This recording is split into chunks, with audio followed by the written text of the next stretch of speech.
हाय दोस्तों, आप सभी को मेरा नमस्ते।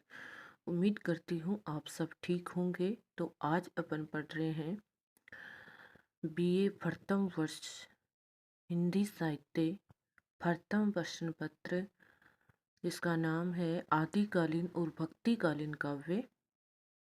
उसमें अपन अगला पाठ देख रहे हैं महाकवि सूरदास, जो आपके सिलेबस में है। दोस्तों, इससे पहले मैंने आपको 5 पार्ट पूरे करवा दिए हैं। आपके 8 पार्ट या 9 पार्ट हैं, जिनमें ये अगला पार्ट अपन आज देख रहे हैं महाकवि सूरदास। सूरदास के पद पढ़ने से पहले अपन थोड़ा बहुत सूरदास जी के बारे में जान लेते हैं। तो सूरदास जी क्या थे, कहाँ के रहने वाले थे, ये भी तो जानना आपको बहुत ज़रूरी है। तो जो महाकवि सूरदास हैं, वो कृष्ण भक्ति काव्य धारा के प्रमुख कवि हैं।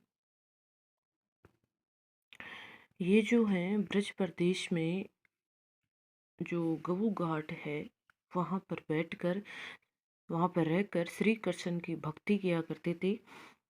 और ये क्या करते थे, रोज जो है वो एक पद बनाकर ये भगवान के चरणों में अर्पित किया करते थे। उस पद को भगवान के चरणों में रख देते थे। जैसे अपन भगवान को प्रसाद चढ़ाते हैं, ठीक वैसे ही ये पद लिखा करते थे और वो फिर उस भगवान के चरणों में अर्पित कर देते थे। ऐसे बताया जाता है कि इन्होंने 1.25 लाख पद ऐसे लिखे थे, और जो कृष्ण की भक्ति में तन्मय होकर इन्होंने लिखे थे। और हिंदी साहित्य में भक्ति काल जो है, भक्ति काल को सगुण काव्य धारा और निर्गुण काव्य धारा 2 भागों में बांटा जाता है। और सगुण में फिर 2 भाग और हो गए, राम भक्ति काव्य धारा और दूसरा कृष्ण भक्ति काव्य धारा। तो राम भक्ति काव्य धारा के जो प्रतिनिधि कवि हैं वो तो हैं महाकवि तुलसीदास, और कृष्ण भक्ति काव्य धारा के जो प्रतिनिधि कवि हैं वो हैं महाकवि सूरदास। तो ये सगुण काव्यशाला में कृष्ण भक्ति काव्यधारा के मुख्य प्रतिनिधि और सर्वश्रेष्ठ कवि हैं। और ये जो हैं वो सूरदास जी को अपना सखा मानते थे, कि जो है वो भक्ति भाव की है। इसके अलावा इनके जो गुरु हैं वो वल्लभाचार्य जी हैं। इन्होंने वल्लभाचार्य जी से शिक्षा ग्रहण की थी। और एक इनके बारे में किंवदंती है कि ये जन्म से अंधे थे या बाद में अंधे हुए थे। अभी तक इसके बारे में कंफर्म पता नहीं चला है, लेकिन आपकी किताब में तो दे रखा है कि ये जन्मांध अंधे थे। ये जो हैं ब्राह्मण परिवार से थे। इनके गुरु का नाम वल्लभाचार्य था ही। और इनकी जो महत्वपूर्ण रचनाएं हैं वो हैं सूर सागर, सूर सारावली और एक है साहित्य लेरी। इनके प्रसिद्ध महत्वपूर्ण काव्य ग्रंथ हैं। इसके अलावा इन्होंने हिंदी साहित्य में कृष्ण भक्ति के लिए, कृष्ण से संबंधित जितने महत्वपूर्ण पद लिखे हैं, जितने शानदार पद वात्सल्य वर्णन इन्होंने किया है, इतना शानदार वर्णन हिंदी जगत में और किसी कवि ने नहीं किया। और इन्होंने जो भ्रमर गीत प्रसंग है वो भंवरे और के माध्यम से, और जो क्या बोलते हैं इसको, उद्धव जो है उसको संबोधित करते हुए इन्होंने एक भ्रमर गीत प्रसंग भी इन्होंने लिखा है, जो बहुत ही महत्वपूर्ण है, मार्मिक उसमें वर्णन हुआ है। तो ये है सूरदास जी। आज फिर अब अपन देखते हैं इनके जो पद हैं, इनकी व्याख्या। भ्रमर गीत है। अब भ्रमर गीत के बारे में आपको बता देती हूँ थोड़ा सा, कि जब श्री कृष्ण जो हैं वो ब्रज प्रदेश को छोड़कर मथुरा में जाकर बस जाते हैं, और वहाँ पर जाने के बाद में श्री कृष्ण को गोपियों की याद आती है, इधर गोपियों को भी श्री कृष्ण की याद आती है। अब वहाँ पर श्री कृष्ण का एक सखा था, दोस्त था, जिसका नाम उद्धव था। उद्धव ने तपस्या की थी, योग मार्ग अपनाया था और उसको सिद्धियाँ प्राप्त थी। और लेकिन मतलब उसको ज्ञान प्राप्त हो गया था, लेकिन उसे क्या था, अपने ज्ञान पे बहुत ज़्यादा घमंड हो गया था। अब श्री कृष्ण देखते हैं कि उद्धव को अपने ज्ञान पे बहुत ज़्यादा घमंड है, तो उद्धव के सामने जानबूझकर प्रसंग रखते हैं कि मुझे गोपियों की याद आ रही है, उनके प्रेम की याद आ रही है। लेकिन वो जो उद्धव है, वो श्री कृष्ण की इस बात को समझ नहीं पाता और वो उनका प्रतिरोध करते हैं, कहते हैं कि प्रेम में कुछ भी नहीं रखा है, तपस्या करनी चाहिए, योग मार्ग अपनाना चाहिए और गोपियों को तुम्हें योग मार्ग का उपदेश देना चाहिए ताकि वो तपस्या करे। उद्धव वो दोनों, जो श्री कृष्ण है, उद्धव है, दोनों आपस में अपने अपने को सर्वश्रेष्ठ बताते हैं। श्री कृष्ण प्रेम को बताते हैं तो उद्धव योग मार्ग को अपनाते हैं। अंत में श्री कृष्ण कहते हैं कि हे उद्धव, मैं आपको मान लूंगा कि आप बड़े हैं, आपका ज्ञान बड़ा है, आप जाकर ब्रज प्रदेश में जो गोपियां हैं, जो प्रेम में, जो मेरे विरह में जल रही हैं, आप उनको योग मार्ग का उपदेश दे दो और वो गोपियां जब अपना लेगी इस योग मार्ग को, तो मैं आपको सर्वश्रेष्ठ मान लूंगा। उद्धव कहते हैं इसमें कौन सी बड़ी बात है, और वो वहां से प्रस्थान कर जाते हैं और ब्रज प्रदेश में आते हैं। ब्रज प्रदेश में आते ही तो गोपियाँ और ब्रज प्रदेश के लोग जो हैं वो उनको घेर लेते हैं, उनको अपनी बात कहने का मौका तक नहीं देते और सब अपने अपने जो बातें श्री कृष्ण के बारे में पूछना, अपनी बातें कहना शुरू कर देते हैं। तभी वहाँ पर एक भंवरा आता है जो वहाँ गुनगुनाने लग जाता है। अब गोपियाँ जो हैं वो श्री कृष्ण के हालचाल पूछती हैं। उद्धव कहने की कोशिश करता है कि तुम्हें श्री कृष्ण नहीं, तुम्हें अब योग मार्ग अपनाना चाहिए, तुम्हें ज्ञान प्राप्त करना चाहिए, निर्गुण निराकार जो ब्रह्मा है उसकी उपासना करनी चाहिए। लेकिन गोपियों, उसकी बात सुनकर जो गोपियां हैं वो प्रतिरोध करने लग जाती हैं और वहाँ पर उस समय एक भंवरा आकर गुनगुनाने लग जाता है। उस भंवरे को संबोधित करते हुए गोपियां उद्धव को अपनी बातें व्यंग्य बाण कहना शुरू कर देती है, अपने बाणों की बौछार करना शुरू कर देती है और वहीं से स्टार्ट होता है हिंदी जगत में भ्रमर गीत प्रसंग। तो ये जो भ्रमर गीत है वो वहीं से है। इसमें क्या है, गोपियाँ जो है, जैसे ही उद्धव गोपियों को योग मार्ग का उपदेश देने की कोशिश करते हैं, तभी गोपियाँ जो है उनसे प्रत्युत्तर करती हैं, उनसे पूछती हैं कि वो कहाँ का है, कैसे, जो गोपियों ने जो बातें उस उद्धव को कही थी बस उन्हीं का इसमें उल्लेख है। तो उम्मीद करती हूँ आपको ये प्रसंग पहले भी सुना होगा, अब भी सुन लिया है, अच्छे से याद हो गया होगा। तो अब देखते हैं अपन पहला पद, इसकी व्याख्या। उधो अखियाँ अति अनुरागी, इकटक मग जोवती अरु रोवती, भूलेहु पल न लागी, बिन पावस पावस ऋतु आई, देखत हो विद्वान, अब धो कहा कि हो चाहत हो, छांडतु नीरस ज्ञान। सुनु प्रिय सखा श्याम सुंदर के, जानत सकल स्वभाव, जैसे मिले सूर प्रभु हमको, सो कछु करहु पाव। उद्धव का मतलब है उद्धव, अखियाँ आंखें, अति बहुत ज्यादा, अनुरागी प्रेम में लिप्त हैं, एक टक मग रास्ता, जोवती देख रही हैं, अरु और रोवती। ये जो मैं इनके शब्दों के अर्थ बता रही हूँ, आप इनको पेंसिल से लिख लिया करें ताकि आपको फिर ये जो अर्थ है करने में आसानी रहे। भूलेहु भूलना, पल न लागी, बिन पावस पावस ऋतु, बिन पावस, पावस का मतलब है वर्षा ऋतु के, वर्षा प्रारंभ हो गई। एक तो ऋतु के लिए आया है और दूसरा वर्षा के लिए आया है। आई देखत हो विद्यमान, देखते नहीं हो, अब दो कहाँ कियो चाहत हो, अब मतलब हमारे साथ क्या करना चाहते हो, छांड तू छोड़ दीजिए, निरस ज्ञान, जो इस निरस ज्ञान के बारे में तुम बता रहे हो उसको छोड़ दीजिए। सुनो सुनिए प्रिय सखा, श्याम सुंदर, श्याम सुंदर आया है श्री कृष्ण के लिए। जानत शकल शुभाव, सकल का मतलब सभी, शुभाव स्वभाव। देखिए अब इसका अपन प्रसंग जो है वो देखते हैं क्या है।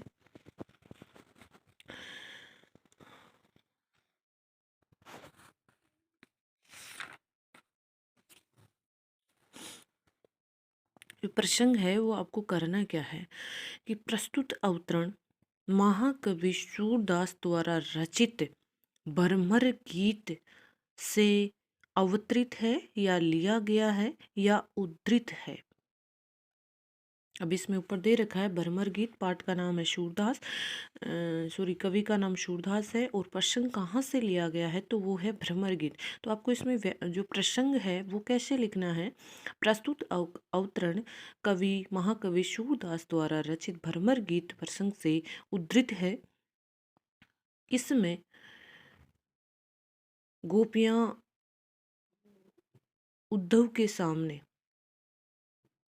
अपनी विरह व्यथा का वर्णन कर रही हैं और उद्धव से ऐसा उपाय बताने का आग्रह कर रही हैं जिनसे उनका वियोग समाप्त हो जाए, बस यही बात है। और आप क्या करते हैं, प्रसंग में पहली जो पंक्ति है उसकी अर्थ डाल देते हैं। किसमें, ये प्रसंग में ये बताना होता है पहले तो उसमें कवि और उस कौन से प्रसंग से ये अवतरित है, कौन इसके कवि हैं, इसके बाद में उस पद में क्या बता रखा है, किसके बारे में बता रखा है, वो आपको उसमें पंक्ति ऐड करनी होती है। तो इसमें देखिए उद्धव से गोपियाँ अपनी विरह वेदना को व्यक्त कर रही हैं और उद्धव से ऐसा उपाय बताने का आग्रह कर रही हैं कि ऐसा उपाय बताएं कि हमसे हमारा जो वियोग है वो समाप्त हो जाए।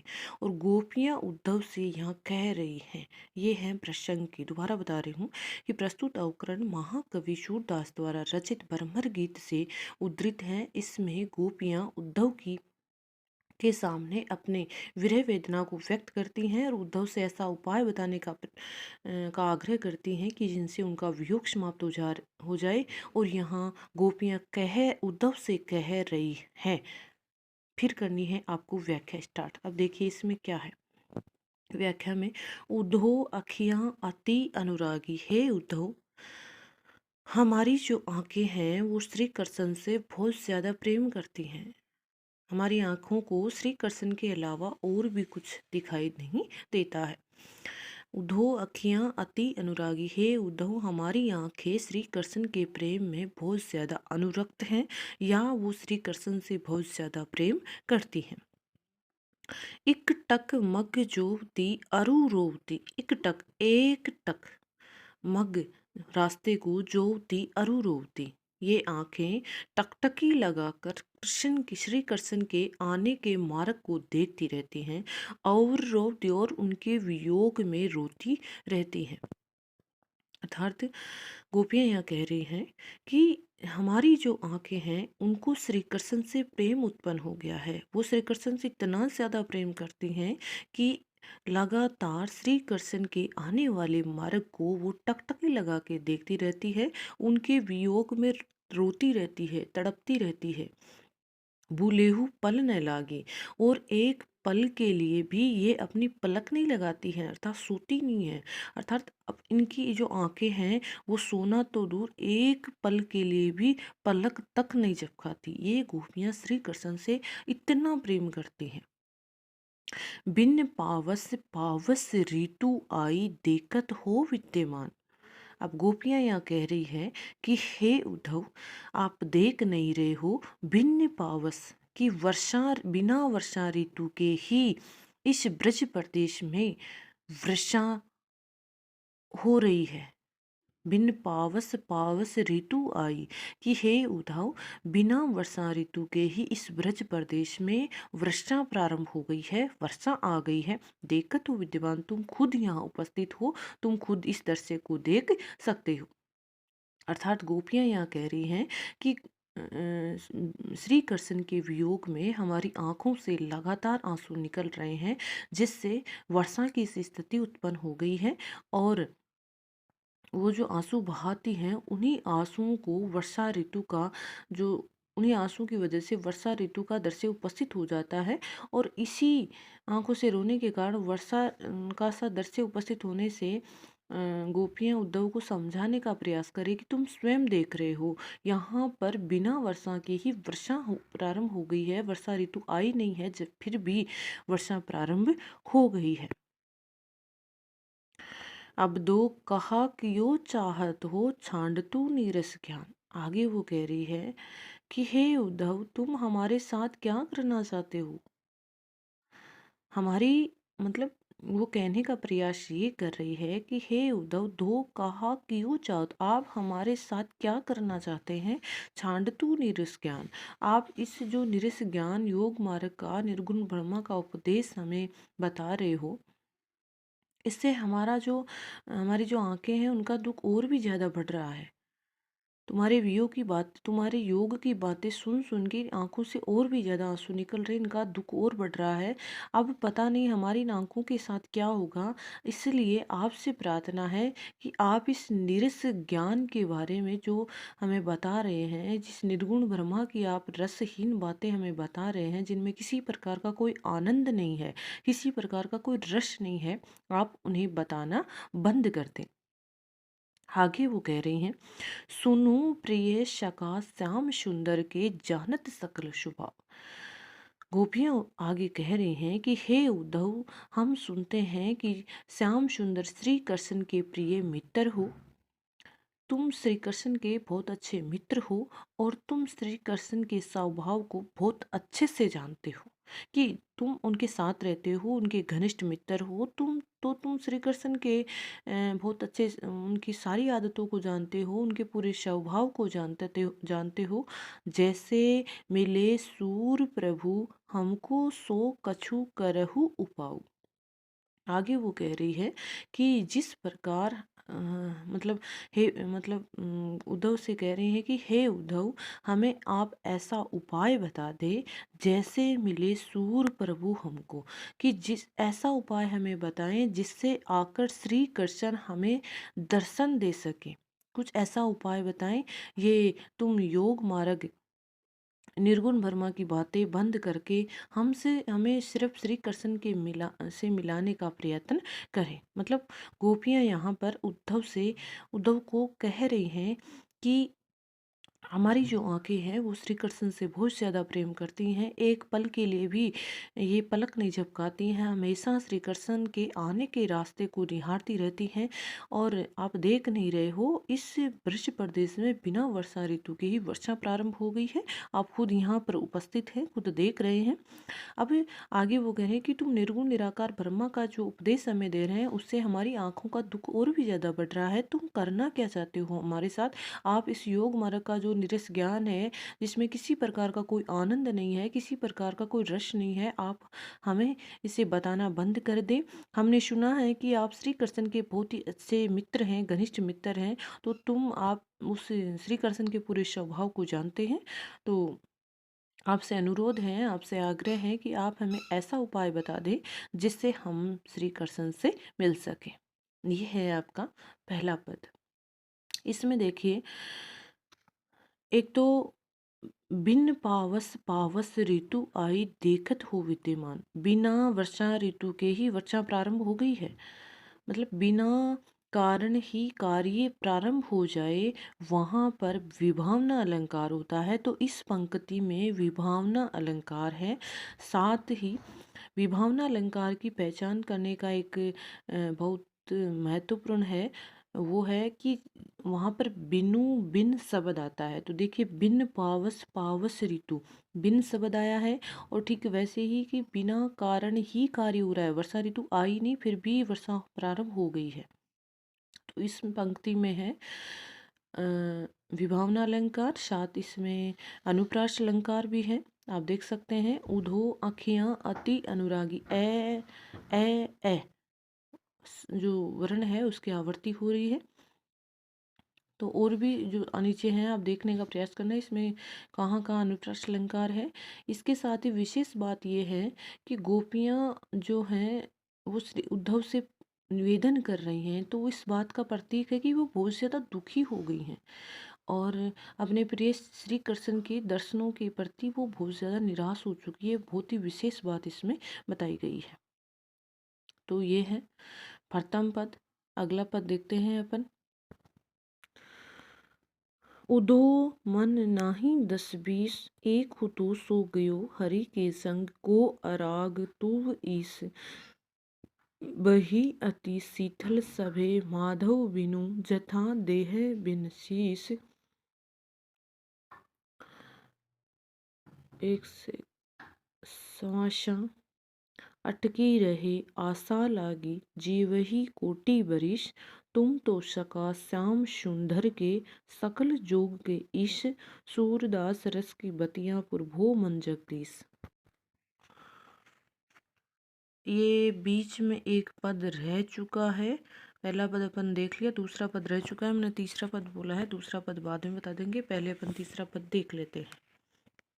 एक पद बीच में छूट गया है, दूसरा पद वो आगे देख लेंगे, पहले ये देख लेते हैं अपन। उधो मन नहीं दस बीस। प्रसंग आपको बताने की आवश्यकता नहीं है, मैंने बता दिया है, वही आएगा। यहाँ पर गोपियाँ उद्धव से अपनी जो विरह वेदना है उसको व्यक्त कर रही है। मतलब वो श्री कृष्ण की एक निष्ठ भक्त है और उद्धव के सामने निराकार ब्रह्मा की उपासना करने की अपनी जो व्यवस्था है, अपनी जो मजबूरी है, उसको यहाँ पे व्यक्त कर रही है और इस पद में उसी का वर्णन किया गया है। उद्धव मन नहीं दस बीस। गोपियां उद्धव से कह रही हैं कि हे उद्धव, हमारे पास 10-20 मन तो नहीं है। एक हो तो सो गयो हरि के संग। वो कह रहे हैं कि हे उद्धव, हमारे पास में 10-20 मन नहीं है, एक ही मन था जो श्री कृष्ण के पास चला गया है।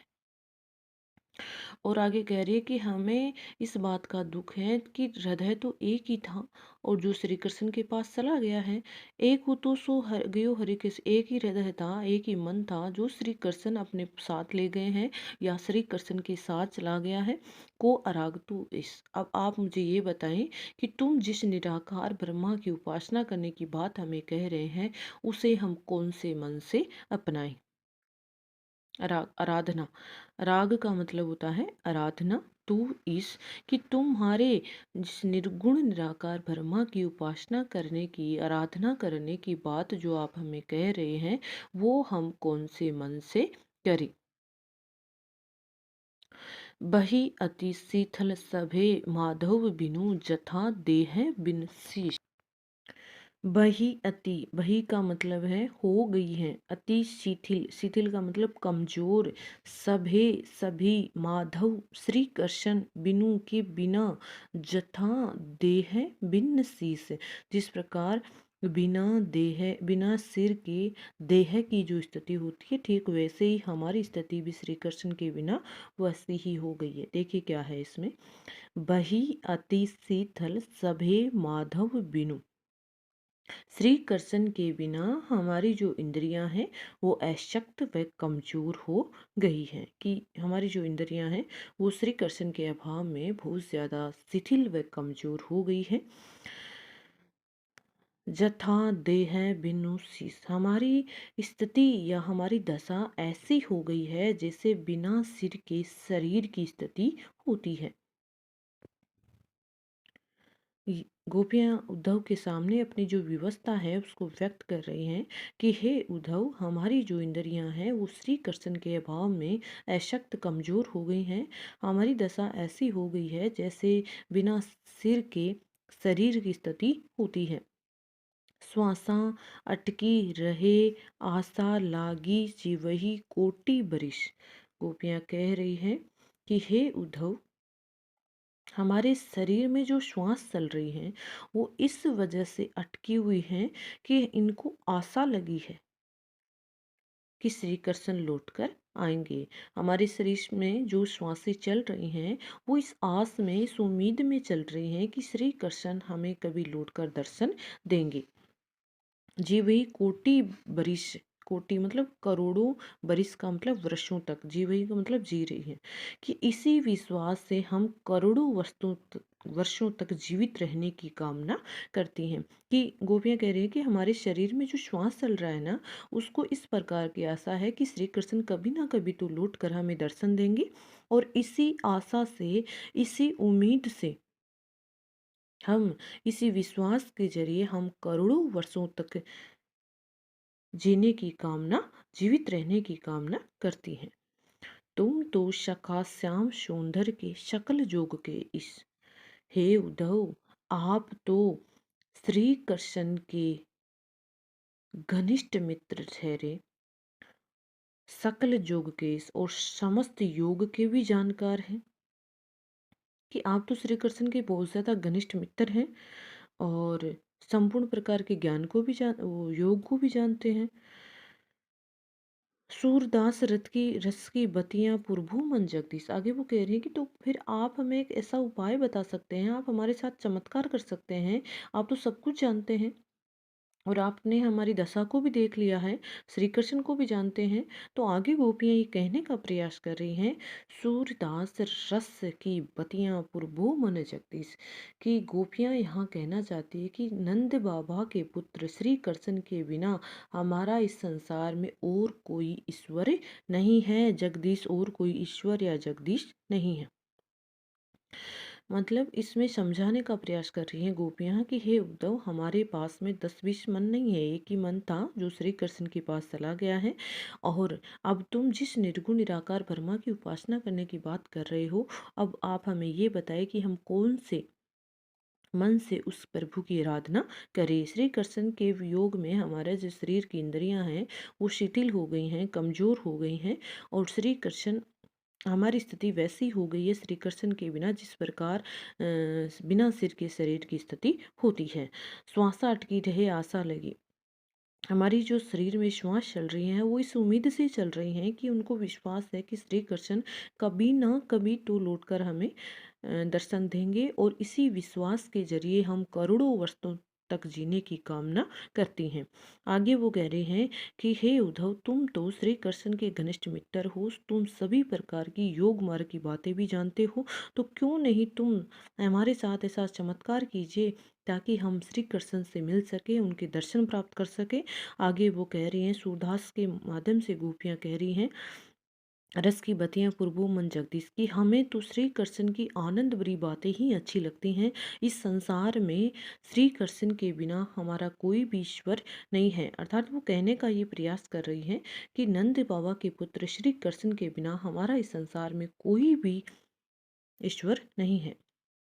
तो ये है आपका दूसरा अगला पद, मतलब तीसरा पद, दूसरा पद बीच में रह गया है। तो इसमें जो अलंकारों की बात करते हैं तो वो अलंकार है, एक तो उदाहरण अलंकार है कि कोई बात कह देना और उससे मिलती जुलती दूसरी बात स्पष्ट करना, तो वो होता है उदाहरण अलंकार। जैसे बिनु जत्था देह बिन शेष, ये जो बही शीतल सबे स्वभाव माधव बिनु जत्था दे बिन शेष, यहाँ पर उदाहरण अलंकार का प्रयोग हुआ है। कि पहले तो बात कही है ना कि श्री कृष्ण के बिना हमारी शरीर कमजोर हो गया, ठीक वैसे ही जैसे बिना सिर के शरीर की स्थिति होती है। तो इसमें है उदाहरण अलंकार, साथ में इसमें अनुप्रेक्ष अलंकार का भी प्रयोग हुआ है। एक इसमें है व्यंजना शब्द शक्ति। आगे है इसकी जो भाषा की बात करें तो परिष्कृत है, साहित्यिक रूप वाली भाषा इसमें है। और ये है आपका दूसरा पद। आगे वीडियो बहुत ज़्यादा लंबा बन रहा है तो अगले पद अपन अगले वीडियो में देखते हैं। तो आज के लिए इतना ही। लाइक कीजिए, शेयर कीजिए, सब्सक्राइब कीजिए। आपका अपना चैनल है। धन्यवाद।